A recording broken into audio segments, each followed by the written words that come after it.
नमस्कार दोस्तों, स्वागत है आपका एजुकेशन दर्पण यूट्यूब चैनल पर। आज हम बात करेंगे कि राजकाज सॉफ्टवेयर से आईपीआर 2026 ऑनलाइन कैसे करें, क्योंकि बहुत सारे साथी हैं वो आईपीआर 2026 भरने में गलती कर रहे हैं, क्योंकि उनकी बेसिक डिटेल अपडेट नहीं कर रहे हैं। तो ये गलती कर रहे हैं, तो ये आईपीआर सबमिट नहीं होगी।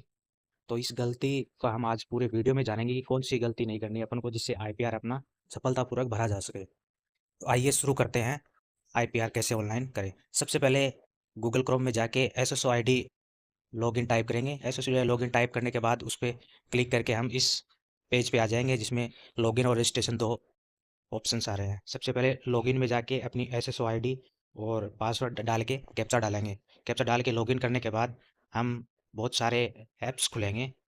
तो मैं एसएसओ आईडी और पासवर्ड डाल देता हूँ, फिर आगे चलते हैं।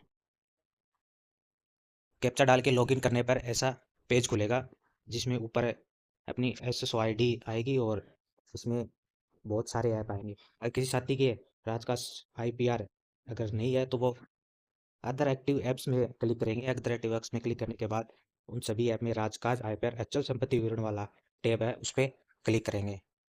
राजकाज आईपीआर 2026 पर क्लिक करने के बाद ऐसा पेज खुलेगा, जिसमें वर्ष 2025 1 जनवरी 2026 की तिथि का अचल संपत्ति विवरण प्रस्तुत करने के लिए उपयुक्त आइकन पर क्लिक करें।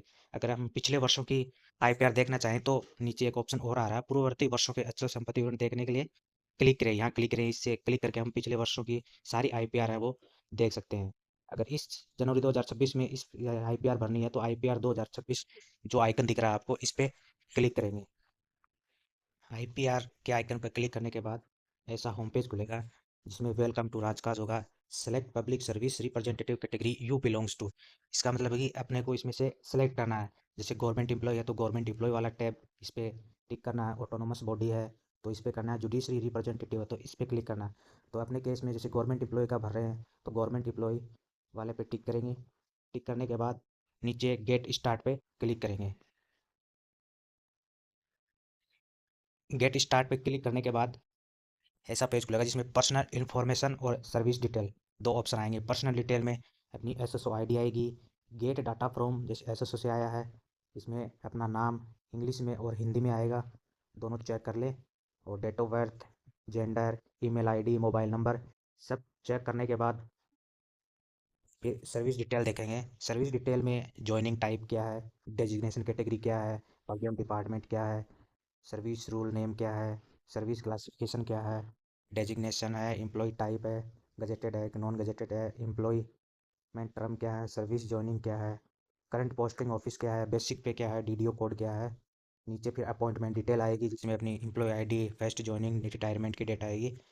पर्सनल डिटेल और सर्विस डिटेल दोनों अच्छे तरीके से चेक कर लें। पहले पर्सनल डिटेल चेक कर लें। पर्सनल डिटेल चेक करने के बाद नेक्स्ट करें। नेक्स्ट करने के बाद आपके पास सर्विस डिटेल खुलेगी।